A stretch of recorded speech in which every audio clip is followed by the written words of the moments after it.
Welcome back to Smokey's World, everybody, where I'll be bringing y'all the juicy goods about this gig life, this courier world. Man, it's been a crazy Friday, but I said I was gonna drop another video this week, so here it is. Let's do it. Let's fucking do it. All right, so this video hopefully is going to be real short because I'm actually here at Courier picking up my 5 o'clock orders, so we'll see how it goes. Today I just want to give y'all a breakdown of Walmart Spark, right, or the Spark driver app.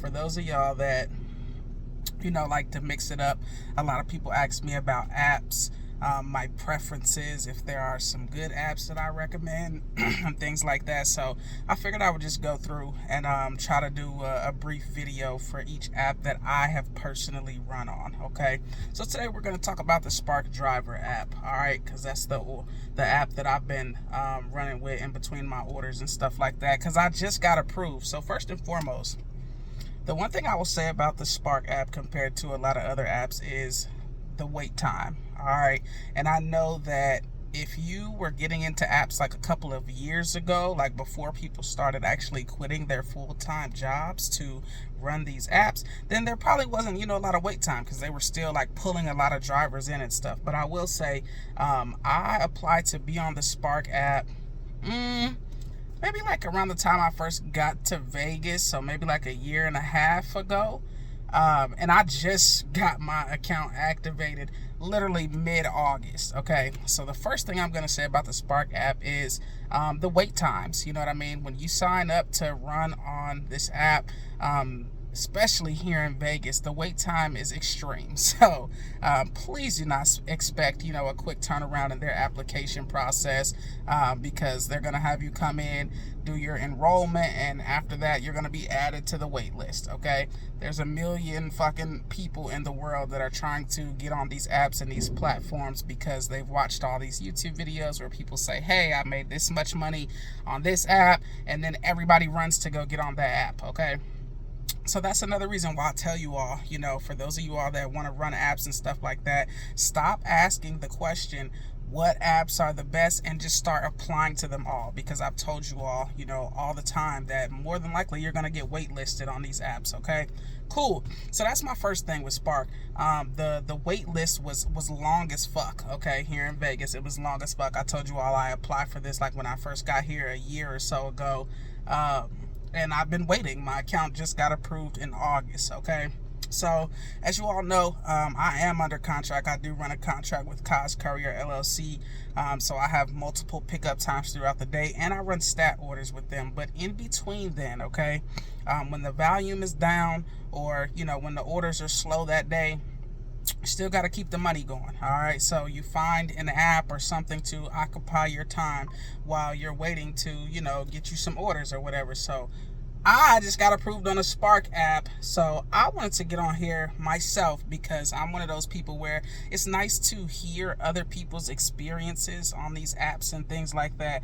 But ultimately, I tell you all this all the time, their path is not your path. Their experience is not your experience. Somebody else might get on an app and have a shitty ass experience, not make any money. And then there's other people that might be bringing in $1,000, $1,500, $2,000 a week on an app. Okay, so don't just base it off of my experience or anyone else. Like I said, I can only speak from my personal experience. Now I know other people are gonna say some pretty fucked up shit.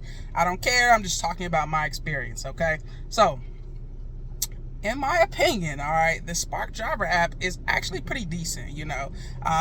I am very particular, just because I have a background as an Uber driver. I've driven Uber. You all saw I made over $2,000 in a week driving Uber. So I'm very particular and selective about the trips that I choose to take. But what I will say is it's pretty consistent on the days, here in Vegas where it's pretty busy. It's fairly, consistent throughout the week. All right. Obviously, there's days that, the orders are coming in at a lot higher frequency, and it's a lot busier, right? So when you go to your Spark homepage, I'm going to turn this around so I can show y'all what I'm talking about for those of y'all that are new to this. All right. Okay. So here's my Spark app. All right, so for those of you all that know about Spark, obviously if there's no color around the bubble, that means it's not busy. If there's color around the bubbles, that means it's busy, right? With red being the most hottest zones to be in. Okay, one thing that I had to learn, and one thing that I like about the app, once you actually get in and your account is active as a driver profile, you can change zones instantly with no problems, which is great because this is my zone. All right, the Southwest Vegas. It has 4 pickup spots. So I'm going to change this just for the purpose of this video so you all can see. We're going to change it to my zone. Okay, this is the zone that I actually live in.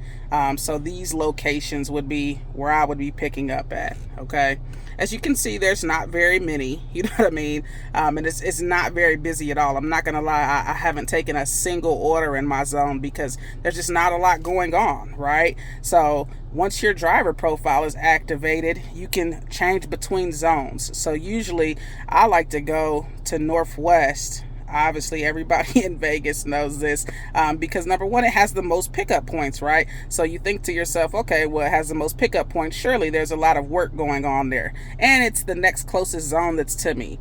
So I like to go to Northwest. All right, and as you all saw when I first turned the app on, Northwest is bussing. All right, this is what Northwest looks like right now. So it's consistent. All right, it's consistent, especially today. It's Friday. It's a pretty decent day. Okay, and like I said, I don't really drive full time, but these are some of my in-between time numbers. Okay, so as you guys can see, the first week, the first orders that I did, I was able to do 138.28 that week. The second week I did 274.92.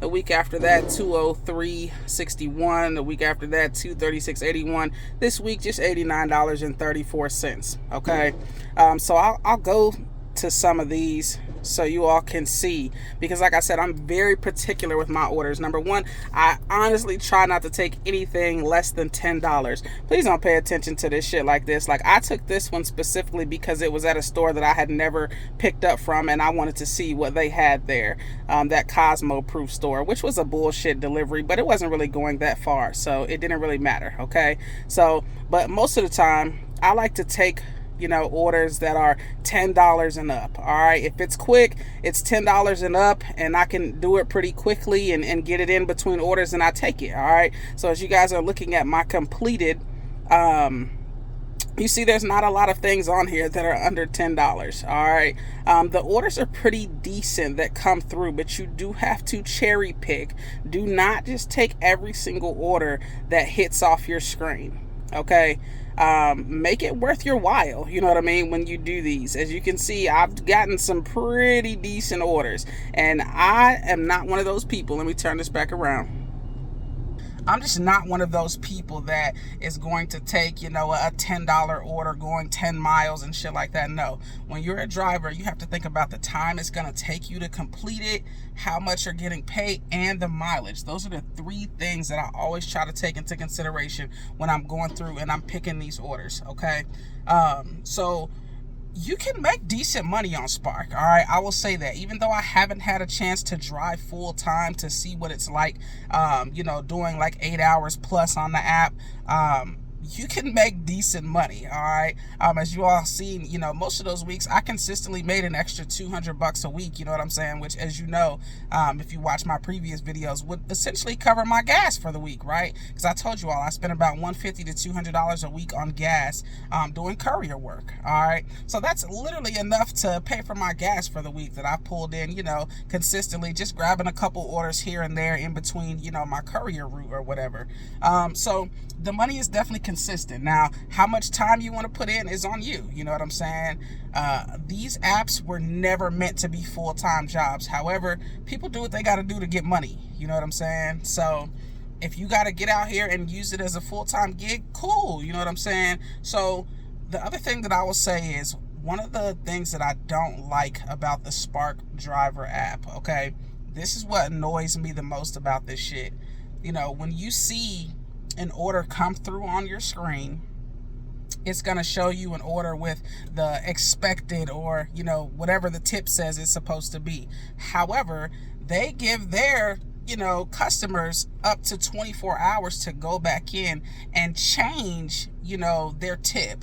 So essentially, you could see an order that's paying $25 and the tip is $7 or $10 or whatever when you first look at it.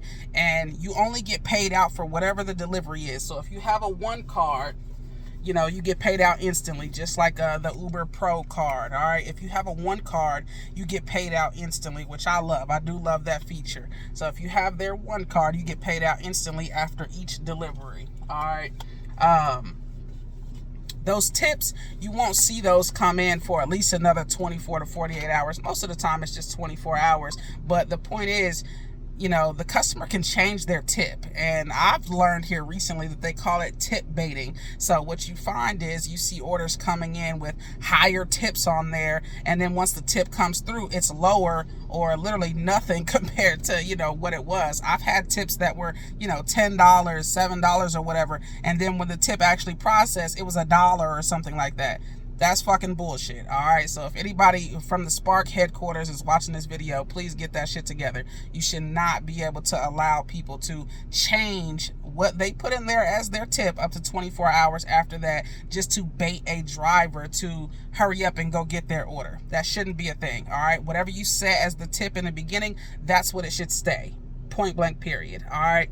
But other than that, honestly, that's really my only complaint. You know what I'm saying? I feel like it's a good app. It does throw you consistent orders. Like I said, obviously there are days out of the week where, some days are busier than others, but overall it's consistent. Usually every time I cut it on, orders start to come through. You know what I'm saying? I'm one of those people where I like the surged offers. Okay. Even on Uber, I try not to drive if there's no surge, because honestly, it's just a bunch of bullshit offers, on Uber, $4 or $5 on Spark. Usually I think I've seen like the base is usually like $6 or $7 or something like that. So I usually only try to drive, when there's surged offers or whatever, or like I said, in between my orders, if I happen to be in the area or whatever, I cut it on, I just start going. All right. Be very selective. All right. Be very selective. Pay attention to also, let me run it back real quick. Usually when these orders pop up on your screen, they also give you like the order details, right? So it's going to tell you, which I love this because a lot of other apps don't do this. It tells you if you're going to have to deliver to an apartment or if it's extra heavy stuff you're going to be delivering. So 40 or 50 pounds and things like that. Here, I'll give you guys an example because I do have a screenshot of an offer that came across my screen. So check this out. This was an order that I saw.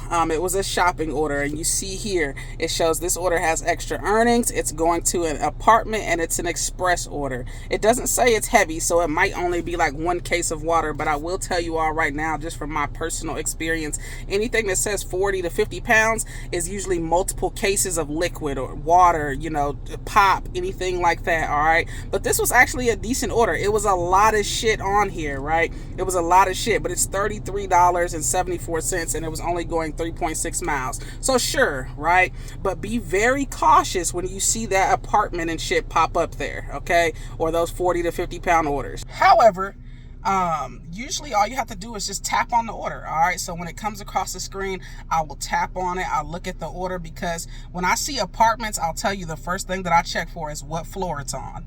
Period. Ain't no fucking way in hell I'm getting ready to be carrying 4 or 5 cases of water up, 5, 6 flights and stories of buildings and shit. No. If the price is right, maybe, but no, I don't want to break my back out here doing this shit. So I always, if it's an apartment, I always check to see what level it's on. So if it's in the 1s, usually it's the first floor, 2s, 3s up, that it's going to a higher level, right? I try not to take anything that's on the 2nd or 3rd floor, especially if it's heavy shit. If it's not heavy shit, cool. But that's another thing that I love about this app. You can literally go through this customer's grocery list and see what items they selected, and it's on each order. It's not just the shopping orders, it's on each order. I love that, because I need to be able to see, what I'm going to have to be carrying, because I'm only one person, right? And I don't want to have to go make 2, 3, 4 trips back and forth to my car. That's slowing me down. You know what I mean? So I always try to check to see what floor the apartment is on. If I do take apartment orders, which is very rare, I really don't like to take apartment orders on any app at all. I usually try to just do the houses. But like I said, if the money is right, then I'll do it, right? But Overall, my opinions of Spark, I like Spark, you know what I mean? Compared to DoorDash and Uber Eats and other, food apps and stuff like that, Spark has been pretty consistent for me. All right. So that's just my hot take. I showed you all my numbers.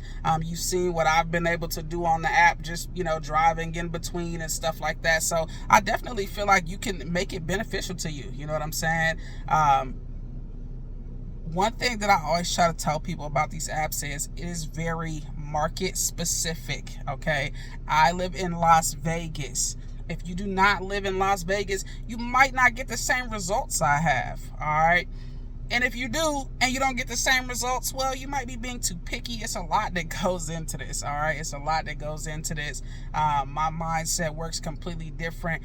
Shout out to Sean, man. Sean in the Uber Las Vegas group. That man dropped so much knowledge and shit on me when I first got here and I was really learning how to navigate around the city. And he gave me some great advice on how to pick and be selective of my orders. You all need to learn that with these apps. The apps that give you the power to pick and choose what orders you want to take, you have to pick wisely, choose wisely. Like I said, the 3 things that you need to be considering when you're running these apps is your time.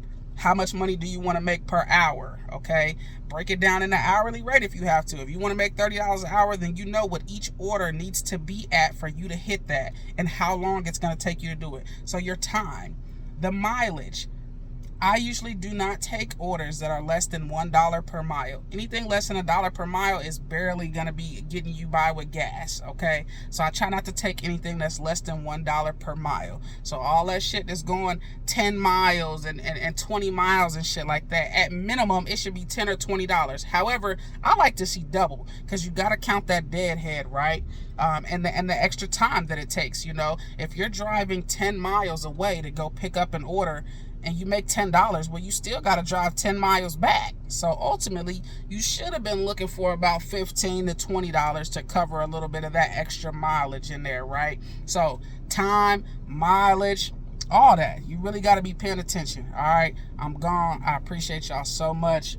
And listen, get the Spark app. Do what you got to do. Y'all saw my guy just walk past, so I got to get up out of here because my orders is ready. Get out here, get active. That's my hot take on the Spark Driver app. Y'all have a good one.